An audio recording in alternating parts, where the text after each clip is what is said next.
好啦，佢拎起支筆啦嚇。好，你要逐個問題答先 ，OK？Ascending order 定 descending order，即係問緊你向上定向下啊？而家向上，好，寫個向上嘅箭嘴。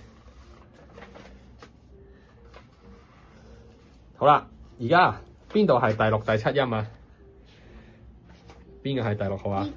好，呢個係第六號，隔離呢個係第七號，係咪？好啦，你就望一望佢啦。而家你覺得第六號音有冇俾人升過 semitone？ 冇。好，第六號音冇升過，咁你就俾個交叉佢。第七個音睇落去有冇升咗 semitone 啊？有個 sharp 喎，OK， 好啦。好，邊款 minor 係會唔升第六升第七啊 ？harmonic，OK。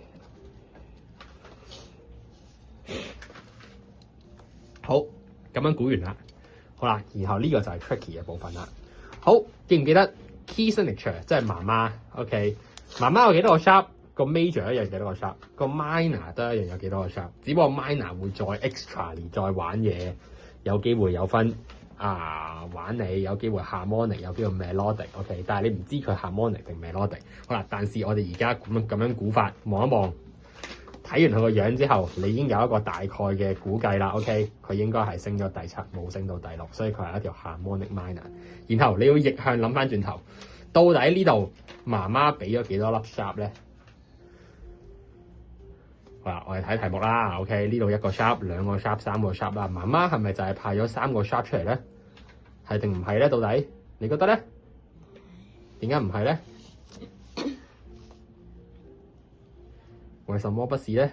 咁你俾個原因我先得㗎，唔係覺得係就係，覺得唔係就唔係喎。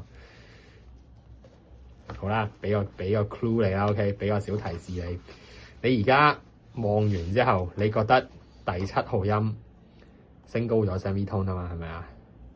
點解第七號音會升高咗 semitone 嘅？因為你估緊佢係一個 harmonic minor 啊嘛，第七號音會升高個 semitone 啊嘛。好啦，而家你咁樣睇，呢個第七號音升咗 semitone 係因為媽媽派咗個 sharp 俾佢咧，定係因為 minor 升咗啊？因為 minor 升咗，即係話媽媽本來有冇派呢個 sharp 俾佢啊？冇。OK， 所以呢個唔計。媽媽邊啲係 from 媽媽㗎？邊啲 sharp 係？所以媽媽就係派咗幾多 sharp 啊？兩個。OK， 你個腦要好清晰啊嚇！你估緊 harmonic minor， 所以呢一粒唔係媽媽派出嚟嘅。OK， 只有呢粒同埋呢一粒先至係媽媽派嘅。好啦，媽媽派咗兩個 sharp， 咁佢阿哥個名叫咩名咧？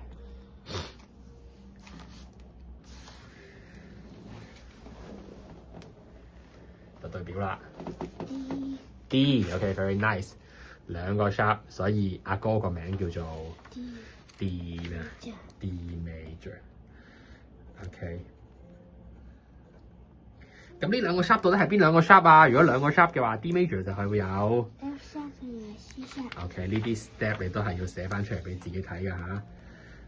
會有 F sharp 同埋 C sharp。好啦，我哋又要 go through 一次成嚿嘢嚇。好啦，今天我哋而家目標啊嚇，目標係要揾 minor。OK， 呢題係叫你揾 minor。OK， 好啦，而家阿哥個名叫做咩話？D major。D major， 阿哥叫 D major。好啦，我哋目標揾 minor 喎，點揾法啊？應該落去。好，落去點落 ？D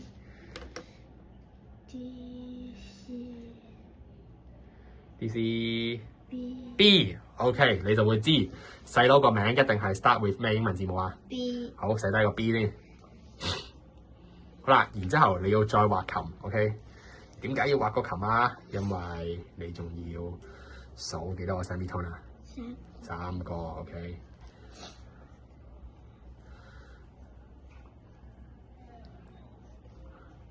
好，畫埋呢條就夠咗啦。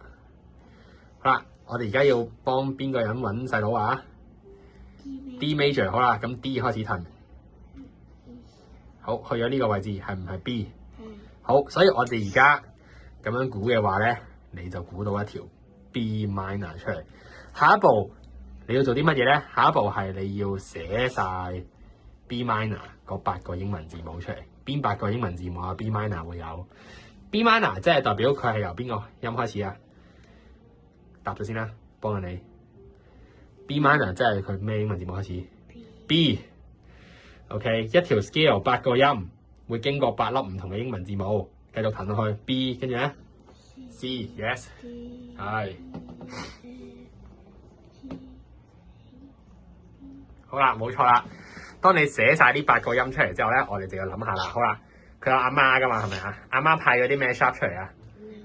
邊兩個？加落去啊！然後繼續睇翻上去，好啦，加翻 F sharp 同 C sharp。你而家估緊乜嘢 minor 話？harmonic 會發生咩事啊？第咩啊？第7個音會好邊度？第7個音啊？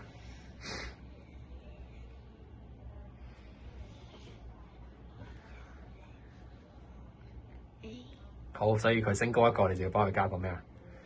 係。OK， 好啦，當你做到呢一步嗰陣時，你就接近完成啦。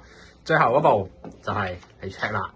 而家你估咗一條 minor 出嚟，你就對下你估得啱唔啱。如果你呢度寫 sharp 出現嘅順序或者 flat 出現嘅順序，同佢條題目係一模一樣，代表你估啱咗。OK， 而家就開始啦。你一開始睇第一個音有冇 sharp 㗎？冇，你而家係咪都係冇㗎？然後第二個音有 sharp 喎，你係咪都係有 sharp 㗎？跟住然之後呢個係咪冇 sharp 啊？呢個下一個係咪都係冇 sharp 啊？然之後呢度係咪出咗粒 sharp 啊？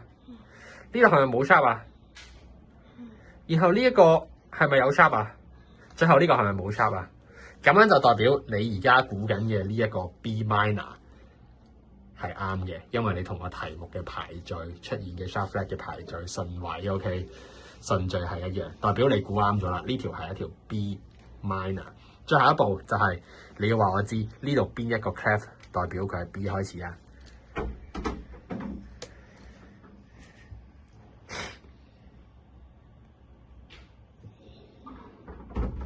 邊個 clef 代表佢係 B 開始啊？